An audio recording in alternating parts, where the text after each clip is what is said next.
Hi, this is Nahid, and welcome to Getting Your Needs Met. I felt like it would be a good idea to share with you my thinking on why I believe that getting your needs met is actually the number one most important thing anybody should be focusing on in their personal or professional development. So why is that? Well, in prior videos, we talked about what happens when you have an unmet need. When you have an unmet need, you feel triggered or threatened, and you have a surge of emotional energy that comes up. And neuroscientists will call that amygdala hijacking. You have to use the prefrontal cortex of your brain to prevent yourself from having an ugly emotional reaction that will then trigger everybody around you and add to their stress and possibly trigger many of their ugly emotional reactions, which will continue on and create a lot of drama and drain for anybody in the workplace or in any group of people, in your family, etc. So while having an unmet need feels like stress, anxiety, anger, frustration, exhaustion, drain, and you have to put a lot of energy into controlling your behavior so you don't make things worse, having your needs met feels like inner peace, joy, happiness, well-being, calm, and you don't have to expend any energy. In fact, you feel very energetic. That's a great state of being, and it's my best way of defining happiness. At a biological level, that is happiness. Those are the happy feelings that we all crave and that we all want to spend most of our time feeling. And I believe that when it comes to coaching and personal growth and professional development, when it comes down to it, that is the ultimate goal. We all do want to feel happy. We do things in order to feel happy. We achieve things in order to feel happy. But even more than happiness, having all your needs met is the best state of being to make you as effective as you can possibly be. Because in order to be in that top 1% of effective people, you have to have that calm energy. You have to have that confident energy. You have to feel peaceful because people around you are picking up on their energy, on your energy. You can't fake leadership presence. And the only way to have leadership presence is to have all your needs met, at least in that moment. So having your needs met is the state of being that will make you the most effective and will also make you the happiest. And when I think about that, I think about how everything boils down to getting your needs met. But what gets in the way of our ability to get our needs met? When I started my coaching career, I created what I call an obstacles pyramid. And this was a pyramid that arranged in categories the kinds of things that would get in people's way. So my whole goal with a client is to clear the path to success, help them get from point A to point B. Point A being where you are now, point B being whatever it is you want, whether that's growing your business to a new level, being a more effective leader, getting a new job, having a better relationship, or just being less stressed and more happy. But whatever it is, you want to make that change. And you wouldn't have hired a coach if it was something that you could easily do on yourself. So typically the reason that you're hiring a coach is because you're stuck in some way or something's getting in the way. And it could feel like you're just distracted and not spending time on it, or it could feel like there's something kind of going on underneath. It's a little bit more sinister. Maybe you are procrastinating a lot more than you want to be procrastinating and you're not sure why. So one of the things I built in this obstacles pyramid was a level of forces that could either propel you forward or drag you down. And I had them in categories based on how easy they were to discover and how long it took to fix if they were broken.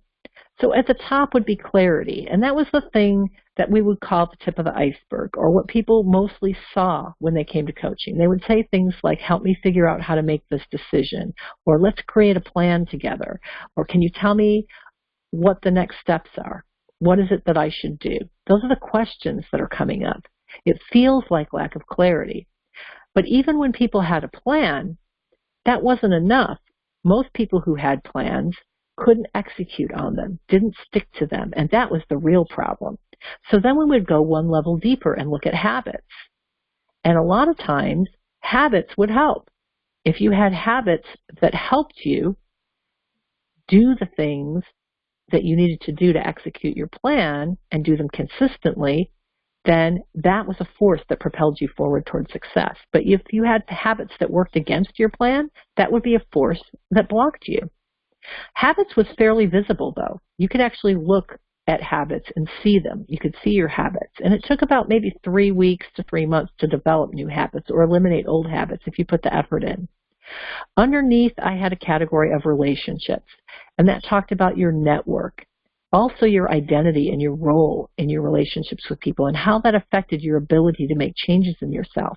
If you have an identity that I am this way because this is who I am in the circle of people that I belong to, sometimes it's really hard to be another person. For example, suddenly become an entrepreneur when nobody thinks of you that way, or become an artist when people think of you as a computer programmer. So sometimes our relationships at an even deeper and more invisible level drag us down and make it very difficult for us to make changes in our lives. If you go one level deeper, you get to needs. Because when people have unmet needs, they spend so much energy trying to manage their negative emotions that they really have no energy left to be successful. So if you have a lot of unmet needs, you're usually stressed, tired, and exhausted all the time. And so even if you may want to accomplish something, you just have no energy left to accomplish it. Getting your needs met gives you the energy that you need to accomplish it. But if you'll notice in this pyramid, there's one level that goes even deeper than needs, and that's beliefs.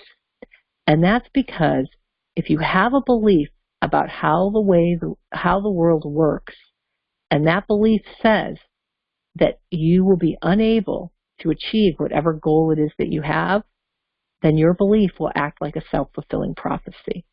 So we have to look at beliefs. But as I combined all of my years of work with people and I observed what seemed to matter the most, I began to make a connection between needs and beliefs. And what I realized is that there's really only one set of beliefs that is really harmful to human beings. And those are the beliefs that say that something you need to survive is unavailable to you. Your scarcity beliefs. And I developed another theory about scarcity and abundance, which I'll go into more detail in a little bit. If we look at Maslow's hierarchy again, remember that we are only motivated to get these needs met. So all of our goals typically are going to be in service of these needs. Once we're beyond status, then self-actualization is really a way to say that we're driven by our needs to express our values in the world, the things that we care about, the things that are important. So if we care about making an impact, making a difference, we'll be driven towards those things. But that's a need too. So this entire pyramid tells us everything we're motivated to accomplish. So if a belief is getting in your way, then the only kind of belief that could possibly be really getting in your way is a belief that tells you that you cannot get something that's really important to you in this pyramid. And that makes sense, because if you look at any given group of people, they will be driven by anything that they feel is scarce. The whole society will be built around it. So if you have a society that's poor and needs food to survive and food is scarce, the entire society will be built around getting food. If you have a society that feels that money is what is needed to have status, the whole society will be built around money and status. If you have a belief that says something critical to your survival is scarce in the world, your entire life will be built around getting as much of that thing as possible. And you'll feel threatened anytime that scarcity is brought to your attention. So if you look at your trigger log, every time you're triggered is when it has been brought to your attention that something that you already believe is scarce in the world is not available to you. And you have an emotional reaction. Remember, if you start feeling thirsty and you feel that water is abundant, you're not going to be triggered. You're not going to have an emotional reaction because you feel that what you need is abundant in the world. If you're holding your breath and you start feeling that emotional reaction or that trigger from not having enough air, all you do is start breathing again. Air is plentiful. You only really panic if you don't believe that air is plentiful in that moment. So in your trigger log, it's important to record the strength of the emotional reaction that you're having, but it's also important to record the thoughts. And the thoughts that we're looking for are not the logical thoughts. When you look at all the situations that trigger you, what you want to look at are what are the quick thoughts that fly through your mind that seem immature and illogical. Those thoughts are flying through your mind for a reason. And the reason is that they represent those hidden beliefs that tell you that what you need in the world is scarce. And our goal in the Accelerated Growth Program is to help you identify your scarcity beliefs and discover if the things that you once believed were scarce in the world are actually maybe more abundant than you think. So that's one of the gems you're going to discover on this journey. Keep working on that trigger log, and I'll see you next time.